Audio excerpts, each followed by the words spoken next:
Well, buenos dias. Good morning, church, and happy Cinco de Mayo. And I'm so glad it's awesome to see you guys this morning. And thank you for coming out on a special Sunday. For today is graduation Sunday, in which we get to honor some amazing young men and young women on what they've accomplished. And can we just go ahead and give them a round of applause for what they have done?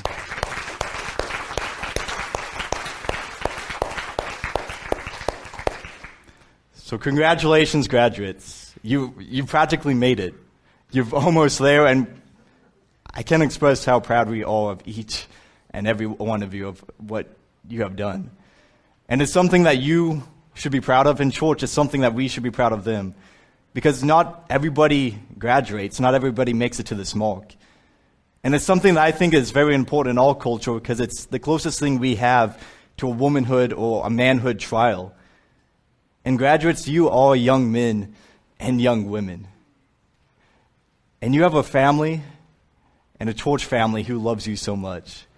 Which is why, today, as it was mentioned already, there's a potluck afterwards that we get to feast and celebrate. And it's amazing that we get to celebrate with you as a church and as a family.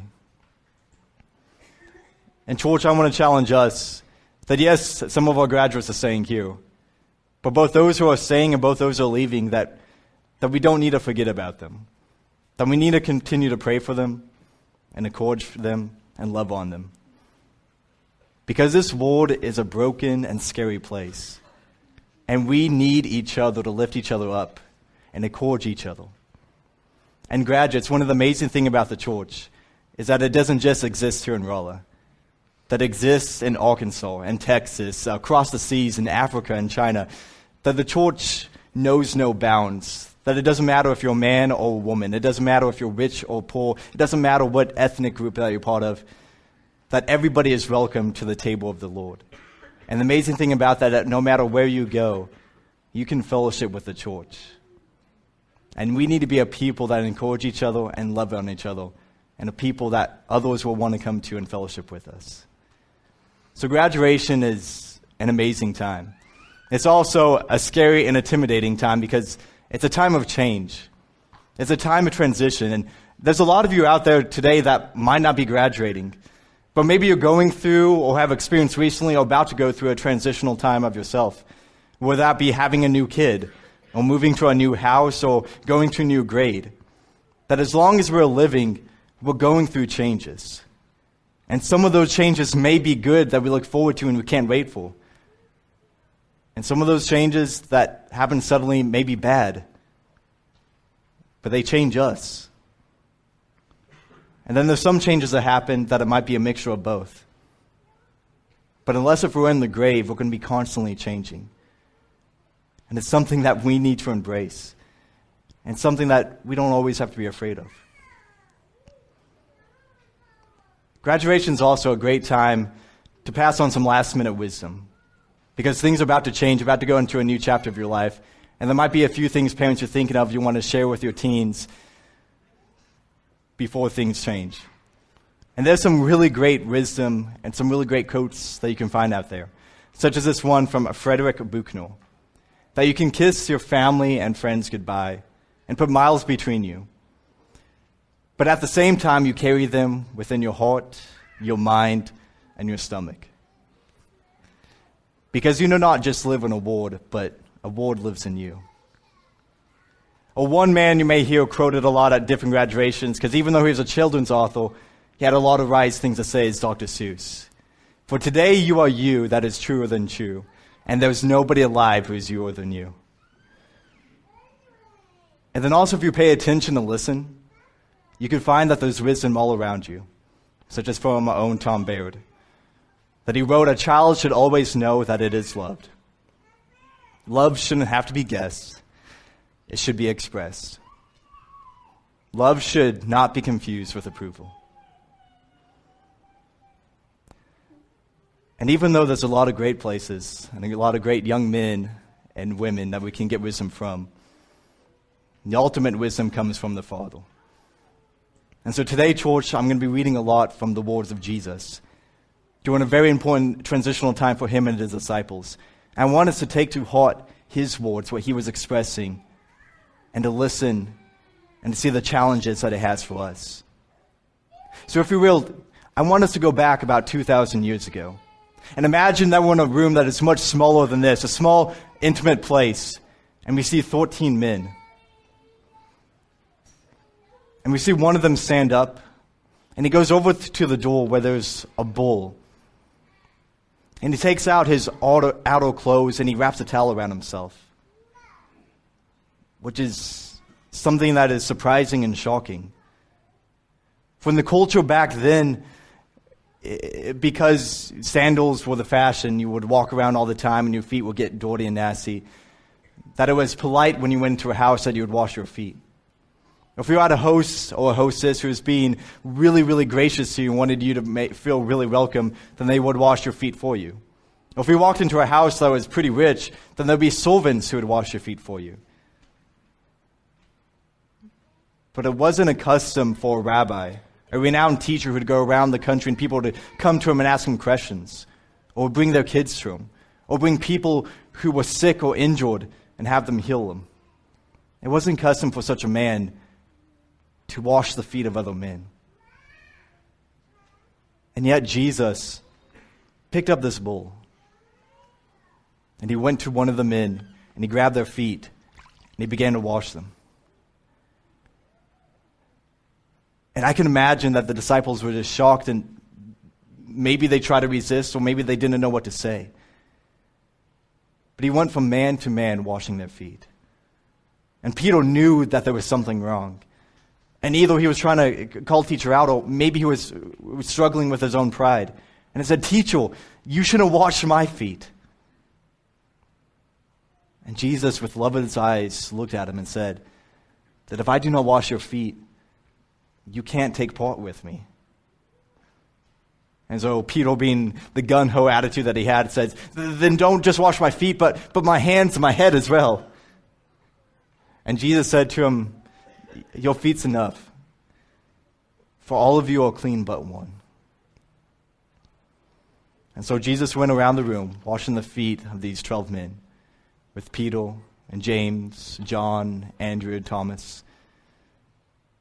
And then he comes to one of the men who's been traveling around with him for the last 3 years. And the man that he comes to is Judas. And Jesus at this point knows what Judas is doing, that he's talked to the great high priest, and that he's about to leave him, get some guards, and meet Jesus in the garden and have him arrested and handed over to the Romans. And yet, knowing this, Jesus didn't kick Judas out of the room. He didn't just skip over Judas, but he washed his feet as well.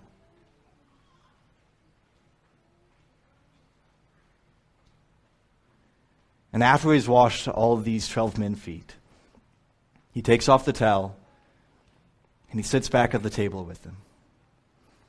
And he tells them that I am your Lord and teacher. And I have set an example for you to follow. That just as I have washed your feet, so ought you wash one another's feet. And let us consider who's speaking at the moment. This is Jesus. The same man that if we go to Revelation chapter 5, is the one that the angels are praising.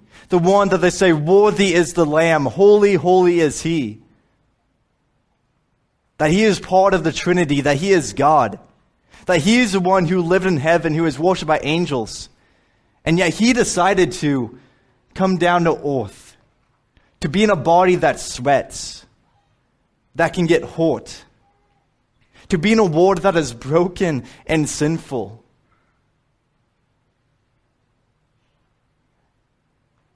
And not only this, but he could have been born into any family. That he could be born to a rich family that lived in a palace, but instead he chose a lowly carpenter and his wife. That he could have been a magnificent teacher that everybody flocked to, that he could have been teaching at the synagogues. But instead he decided to wander around in the wilderness going from town to town. That this Jesus had mercy on a prostitute. That he was willing to touch lepers, men with skin disease that were considered unclean, that people didn't want to be around. That he ate at the same table as tax collectors and sinners. This is the man who washed the feet of these 12 men. And if our Lord and Savior can do this, then how much are we expected to do, church?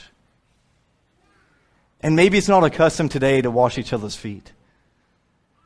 But how can we take what Jesus did in a sacrifice and what he was willing to do and apply it to our daily lives? And church, if he was willing to wash the feet of Judas, then we need to serve and we need to love the Judases who are in our life. This is the same Jesus who commanded us to love our enemies. That we're supposed to love each other and we're supposed to love the Lord no matter what happens to us. Whereas after this happens, that Jesus takes the bread and he breaks it. And he passes it to disciples and said, "This is my body which is broken for you." Which in a few hours it would be broken by whip and by nail.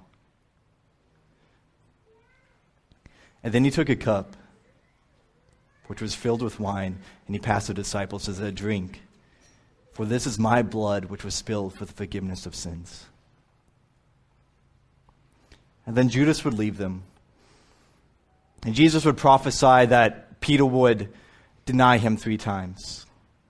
And then after all of this, as John records, Jesus had some last words that he wanted to share with his disciples. Some last wisdom, some last thoughts, some last comforts that he wanted to give to them before he went to pray in Gethsemane, before he would be handed over to the Romans to be crucified. And it's these words today, church, I'd like us to meditate and to listen to. And if you have your Bible, please feel free to follow along in John chapter 14.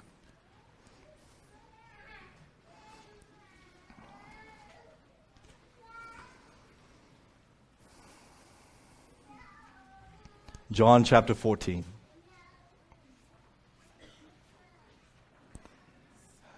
"Let not your hearts be troubled. Believe in God, and believe also in me. For in my Father's house there are many rooms. And if it were not so, would I have told you that I go and prepare a place for you? And if I go and prepare a place for you, I will come again, and will take you to myself, and where I am, you may also be. And you know the way to where I am going." And Thomas said to him, "Lord, we do not know where you are going. How can we know the way?"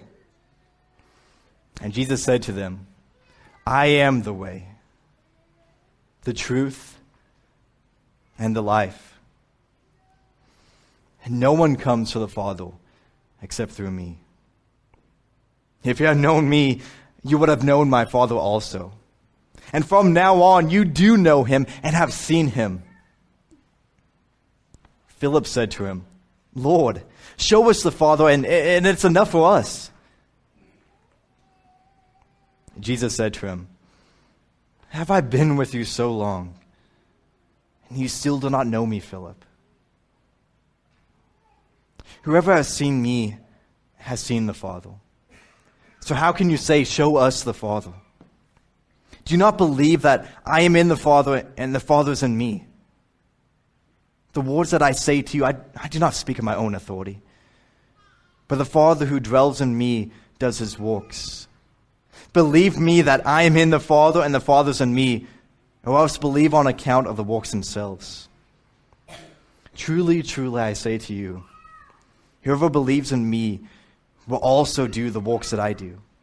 And greater works than these will he do, because I am going to the Father. And whatever you ask in my name, this I will do, that the Father may be glorified in the Son.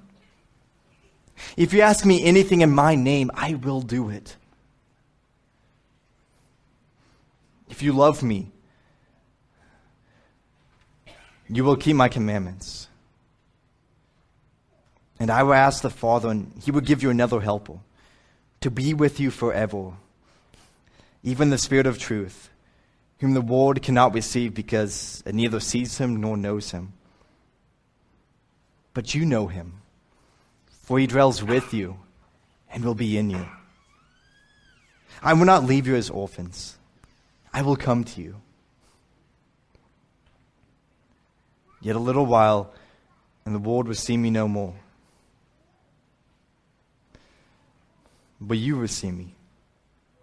Because I live, you also will live. And that day you will know that I am in my Father, and you in me, and I in you. Whoever has my commandments and keeps them, he it is who loves me. And he who loves me will be loved by my Father, and I will love him and manifest myself to him. Judas, not Iscariot, said to him, Lord, how is it that you will manifest yourself to us and not to the world? And Jesus answered him, if anyone loves me, he will keep my word, and my Father will love him, and he will come to him and make our home with him. Whoever does not love me does not keep my words. And the word that you hear was not mine, but the Father's who sent me. These things I have spoken to you while I am still with you. But the Helper, the Holy Spirit, whom the Father will send in my name, he will teach you all things and bring to remembrance all that I've said to you. Peace. Peace I leave with you. My peace I give to you. Not as the world gives, so I give to you. And let not your hearts be troubled, neither let them be afraid. You heard me say to you, I'm going away and will come to you. If you loved me, you would have rejoiced, because I'm going to the Father, for the Father is greater than I. And now I've told you before it takes place, so that when it does take place, you may believe. And I will no longer talk much with you, for the ruler of this world is coming. But he has no claim on me. But I do as the Father has commanded me, so that the world may know that I love the Father. Rise. Let us go up from here. I am the true vine, and my Father is the vine dresser. Every branch in me that does not bear fruit, he takes away. And every branch that does bear fruit, he prunes, that it may bear more fruit. Already you are clean because of the word that I've spoken into you. Abide in me and I in you, as the branch cannot bear fruit by itself unless it abides in the vine. Neither can you unless you abide in me. I am the vine. You are the branches. And whoever abides in me and I in him, he is that bears much fruit. For apart from me, you can do nothing. If anyone does not abide in me, he is thrown away like a branch and withers. And the branches are gathered, thrown into the fire and burned. If you abide in me and my words abide in you, ask whatever you wish, and it will be done for you. By this my Father is glorified, that you bear much fruit and so prove to be my disciples. As a Father has loved me, so have I loved you. Abide in my love. If you keep my commandments, you will abide in my love, just as I have kept my Father's commandments and abide in his love. These things I have spoken to you, that my joy may be in you, and that your joy may be fulfilled. This is my commandment, that you love one another as I have loved you. Greater love has no one than this, than for one to lay down his life for his friends. And you all, my friends, if you do what I command you. No longer do I call you servants, for the servant does not know what his master is doing. But I have called you friends, for all that I have heard from my Father I have made known to you. You did not choose me, but I chose you and appointed you, that you should go and bear fruit, and that your fruit should abide. So whatever you ask the Father in my name, he will give it to you. These things I command, so that you will love one another.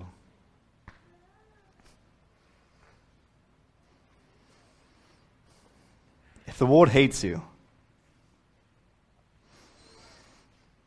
know that it has hated me before it hated you. If you were of the world would love you as its own. But because you are not of the world, but I chose you out of the world, therefore the world hates you. Remember the word that I said to you. A servant is no greater than his master. If they persecuted me, they will also persecute you. If they kept my word, they will also keep yours. But all these things they will do to you on my account of my name, because they do not know him who sent me. If I had not come and spoken to them, they would not have been guilty of sin. But now they have no excuse for their sin. Whoever hates me hates my Father also. If I had not done among them the works that no one else did, they would not be guilty of sin. But now they have seen and hated both me and my Father. But the word that is written in their law must be fulfilled. They hated me without a cause.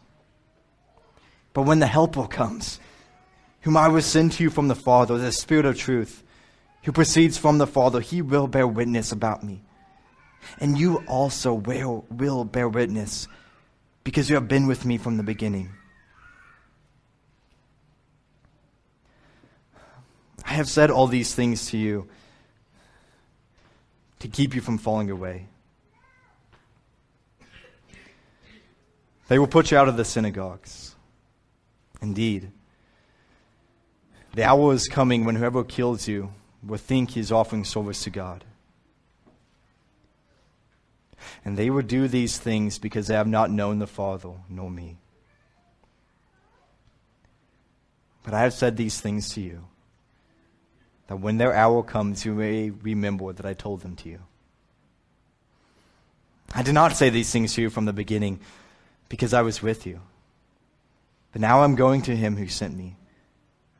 And none of you asked me, where are you going?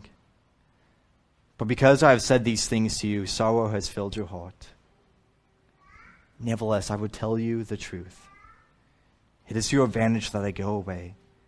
For if I do not go away, the Helper will not come to you.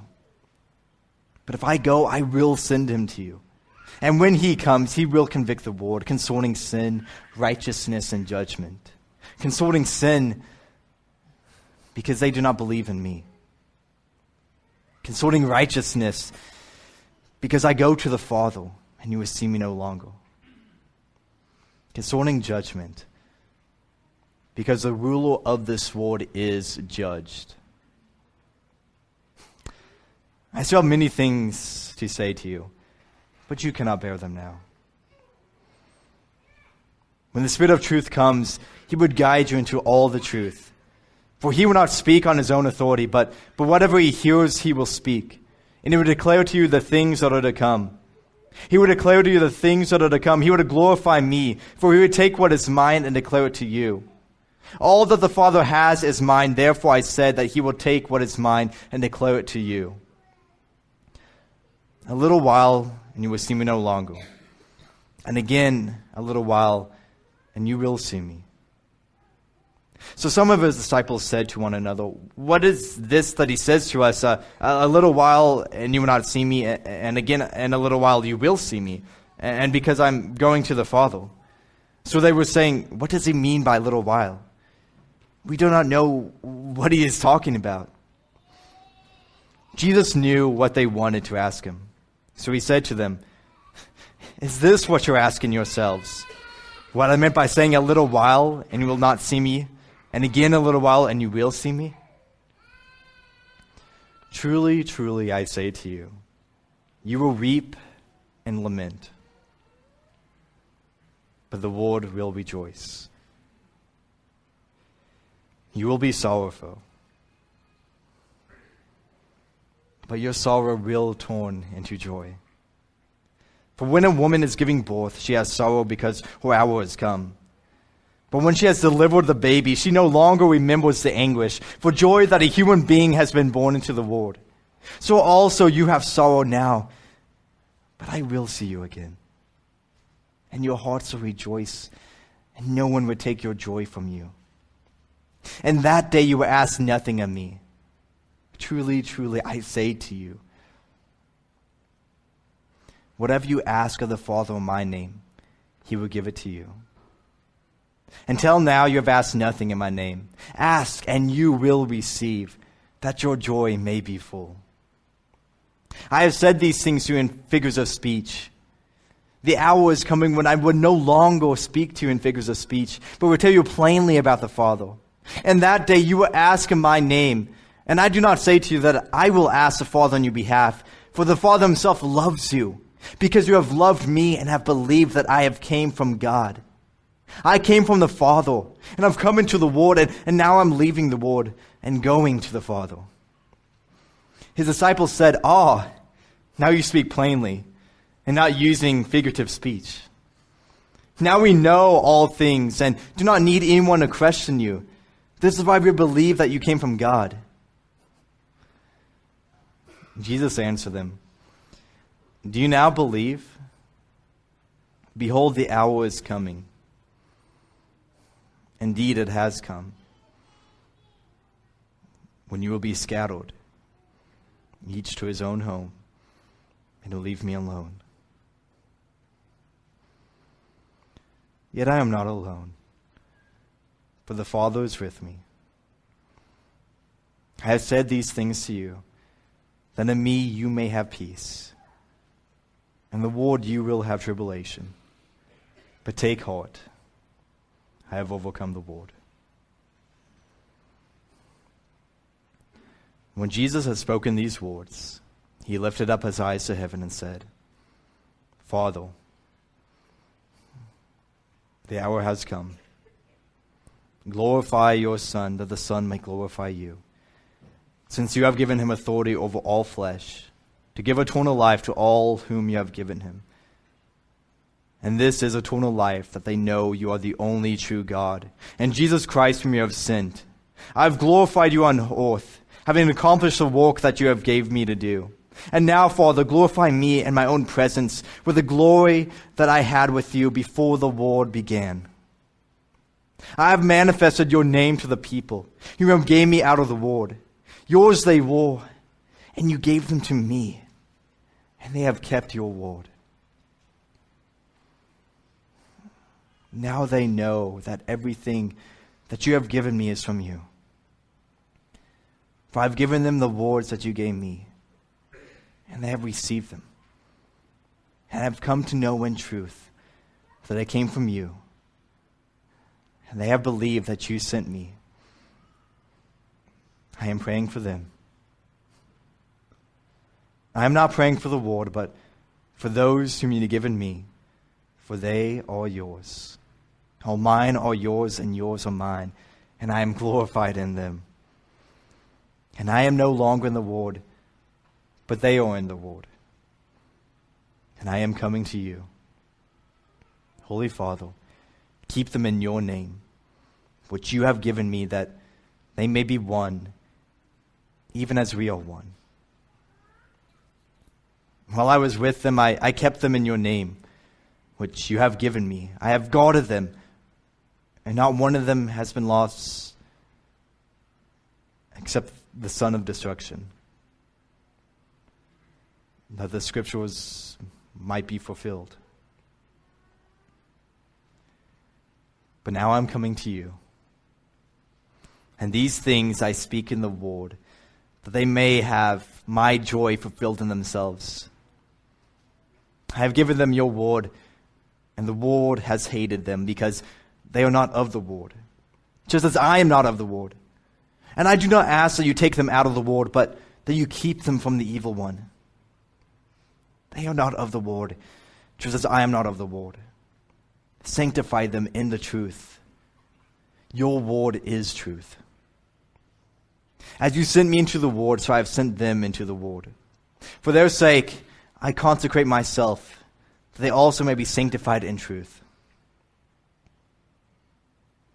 And I do not ask for these only, but also for those who will believe in me through their word, that they may all be one, just as you, Father, are in me and I in you, that they also may be in us, so that the world may believe that you have sent me.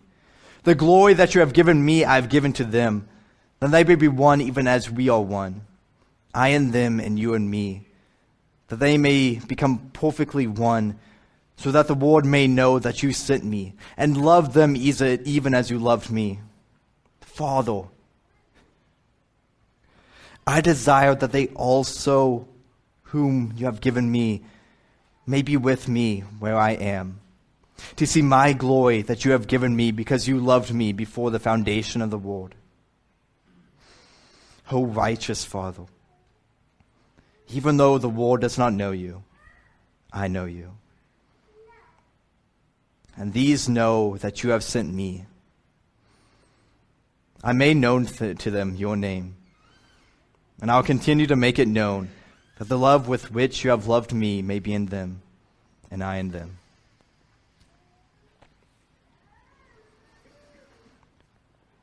So church, graduates, I would like us to take these words that Jesus spoke to the disciples and to meditate on them and to listen to them. And if you want to read them again, just turn to John chapter 14 through 17 and see the words that Jesus said to his disciples. That he told them to love one another. That his hope for them was to be one just as him and the Father are one.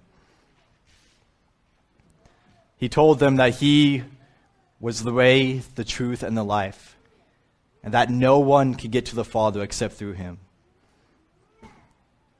He said that he is the true vine and we are the branches, and he expects us to produce fruit, to share the gospel, to expand the kingdom. And he also told them that as they go out into the world, that the world would hate them. But he gave them comfort knowing that the world hated him first. And graduates and church, he expects us to go out into that world. And no matter who we encounter, to love them. And yes, we may be persecuted for it. We may sacrifice a lot. And we may have a lot taken away. But remember, these warnings, these teachings, these commands, and this comfort is coming from Jesus. And he was willing to sacrifice everything for us. And so he doesn't ask something that he wasn't willing to do himself. And even though, no matter what happens in our lives, we may lose something, heaven is going to be so much greater. And that is the hope that we can look forward to, church. So no matter what changes, God doesn't. And Jesus' promises don't. So in a minute, graduates, I'm going to ask you to stand. And church, as a family, we have two very precious gifts that we can give to them together. That a blessing is a very special thing. And we have two very ancient, yet powerful blessings as a church that are like us to give to these graduates before they start this next chapter of their lives. So graduates, if you can you please stand up? And church, with me, can you repeat these words with me and bless these graduates? Go ahead, graduates.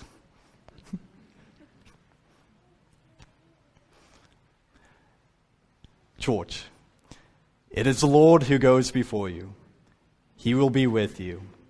He will not leave you or forsake you. Do not fear or be dismayed.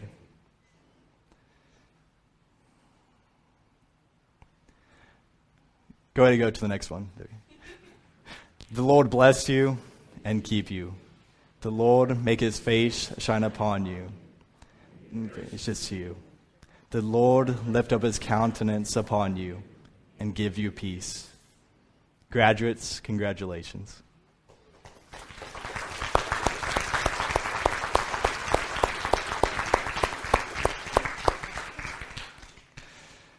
Well, church, if there's any needs, if any of you want someone to talk to, I'm available, or one of the elders.